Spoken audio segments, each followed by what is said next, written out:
dalam negara. Yang kedua, jangan pernah berikan ruang kepada kelompok fundamentalis di media-media resmi mainstream tingkat nasional. Yang ketiga, yaitu jangan pernah memberitakan segala kebaikan sebesar apapun yang dilakukan oleh kelompok fundamentalis. Yang berikutnya, setiap kesalahan sekecil apapun yang dilakukan oleh kelompok fundamentalis harus diviralkan, harus disebarluaskan, dan harus diulang-ulang. Nah, supaya itu melekat di hati masyarakat bahwa mereka adalah orang-orang yang tidak layak untuk diberikan tempat di kita punya negeri atau di negeri Islam. Nah, kemudian nggak sampai di situ, kelompok fundamentalis yang manapun jangan pernah sebut mereka dengan rentetan gelar-gelar akademik mereka. Nggak boleh. Apakah itu gelar-gelar kehormatan di tengah masyarakat atau gelar akademik, profesor, doktor, dan lain sebagainya. Jangan.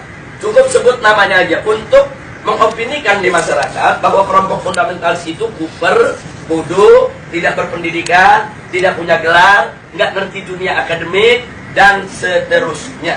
Jadi cukup sebut nama mereka, tidak perlu diberikan embel-embel yang lainnya. Nah, kemudian nggak sampai di situ. Jadi masih banyak lagi yang mereka lakukan. Apa yang kita alami saat ini di kita punya negeri. Nah, bagaimana para habaib, para ulama kita, bagaimana tokoh-tokoh kita di Majelis Ulama Indonesia, yaitu mereka kecilkan, mereka recehkan, mereka hina-hina, bahkan mereka mencoba mencari kesalahan-kesalahan, bahkan kalau nggak ada kesalahan, kan buatlah fitnah-fitnah yang bisa diterima oleh masyarakat tentang mereka. Dan ini akan mereka lakukan terus. Jadi artinya bagaimana cara menghabisi kelompok fundamentalis? Satu, kerdilkan mereka. Dua, jauhkan mereka dari masyarakat. Kemudian ketiga, yaitu bidik daripada para tokohnya. Kalau bisa dirangkul, kalau nggak bisa dirangkul, dipukul. Bisa dipeluk, nggak bisa dipeluk, digebuk. Nah, jadi ini yang mereka lakukan. Nah, baik, sekarang yang kedua. Lalu bagaimana dengan kelompok modernis? Kelompok modernis bagi mereka yaitu statusnya aman. Bagi mereka statusnya aman. Nah, aman, statusnya aman, sehingga perlu diberikan ruang. Diberikan ruang publik, diberikan ruang media, diberikan ruang dalam sistem pemerintahan, perlu didengar suaranya. Dan kalau ada dari mereka yaitu punya kesalahan, tutup itu kesalahan, jangan diviralkan. Kalau mereka melakukan kebaikan, sekecil apapun kebaikannya, maka itu harus diviralkan dan harus disebarluaskan. Dan penyebutan nama mereka harus lengkap dengan segala macam rentetan gelarnya, gelar kehormatannya, dan seterusnya, dan seterusnya. Jadi posisi mereka dianggap aman. Nah, kemudian yang ketiga, kelompok liberalis. Kelompok ini mereka berikan status sangat aman. Nah, kenapa diberikan status sangat aman? Karena kelompok ini bukan hanya sekedar dianggap kawan, tapi sudah dianggap sebagai antek. Beda kawan dengan antek. Kalau modernis itu masih kawan barat, tapi kalau sudah liberalis itu antek barat. Nah, jadi mereka sudah tidak ada nilai kritis sama sekali. Nah, tapi justru kelompok ini yang mereka besarkan. Kelompok ini harus dibesarkan di seluruh negeri-negeri Islam. Jadi bagaimana caranya kelompok ini bisa berkembang? Berikan ruang, berikan finansial, berikan tempat, berikan kesempatan di media, di TV, di radio, di surat kabar, dan lain sebagainya. Kemudian pendapat-pendapat mereka viralkan, seolah-olah itu merupakan pendapat daripada masyarakat Islam internasional, dan seterusnya. Dan libatkan mereka, undang mereka kalau ada konferensi-konferensi internasional di mana saja, untuk lebih memantapkan posisi mereka di tengah masyarakat. Dan kalau mereka punya kejelekan, sejelek apapun, sebesar apapun, yaitu supaya disembunyikan. Jadi jangan kaget kalau tokoh-tokoh liberal di Indonesia ada di antara mereka yang menghamili sekretarisnya, yang memperkosa pegawainya, tidak pernah muncul di media. Jadi semua harus ditutup, tidak boleh. Tapi kalau mereka melakukan kebaikan sekecil apapun, maka kebaikan itu harus terus, yaitu dieksplorasi, untuk kemudian diviralkan, disebarluaskan ke mana-mana. Nah, ini maka itu disebut ini kelompok status sangat aman. Yang terakhir, yang tradisionalis, kelompok ini masih diberikan status waspada. Loh, kenapa dikatakan waspada? Sebab kelompok ini walaupun mereka bukan fundamentalis, tapi memiliki 3 ciri yang sama dengan fundamentalis. Sehingga kelompok ini harus diwaspadai. Kalau kelompok ini tidak dijaga, maka nanti kelompok ini setiap saat bisa berubah menjadi fundamentalis. Nah, maka itu usul mereka, kelompok yang keempat ini dijaga. Nah, maksudnya dijaga bagaimana? Satu, jangan kasih mereka berdekatan dengan kelompok fundamentalis. Sebab kalau kelompok tradisionalis dengan kelompok fundamentalis duduk bareng satu meja, satu kursi, mereka diskusi, maka kelompok tradisionalis berpotensi besar untuk berubah menjadi fundamentalis. Karena perbedaan mereka cuma sedikit, perbedaan definisi ta'rif ad-demokratiyah. Itu aja yang mereka berbeda. Tapi dalam soal dukungan terhadap tatbikus syariah, dukungan terhadap igamatul khilafah, dukungan terhadap sikap kritis terhadap barat, sama. Nggak ada beda antara fundamentalis dengan tradisionalis. Mereka hanya berbeda di dalam mendefinisikan demokrasi. Yang satu mendefinisikan ya demokrasi bertentangan dengan hukum Allah sehingga harus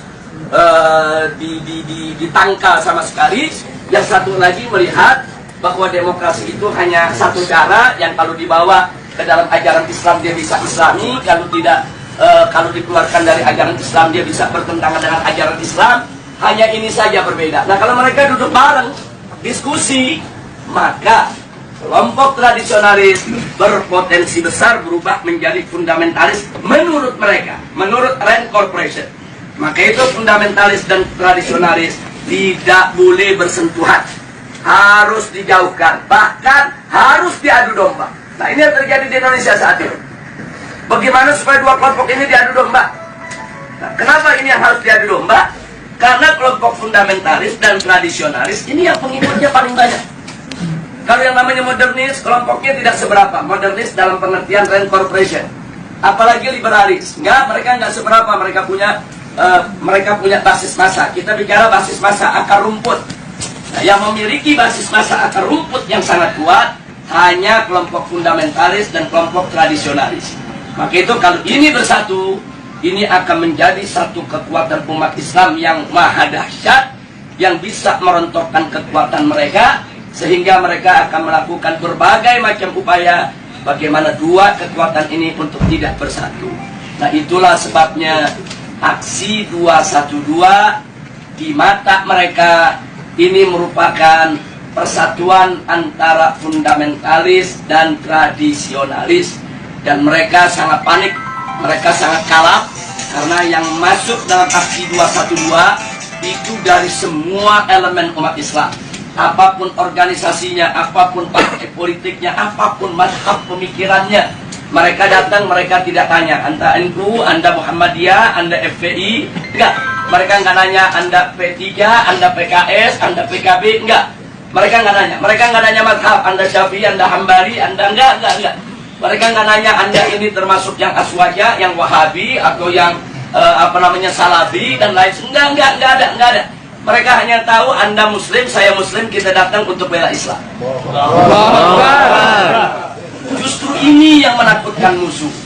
Nah, karena ini membuat mereka panik dan mereka kalah. Akhirnya semua tokoh-tokoh yang terlibat dalam aksi 212 mereka kriminalisasi.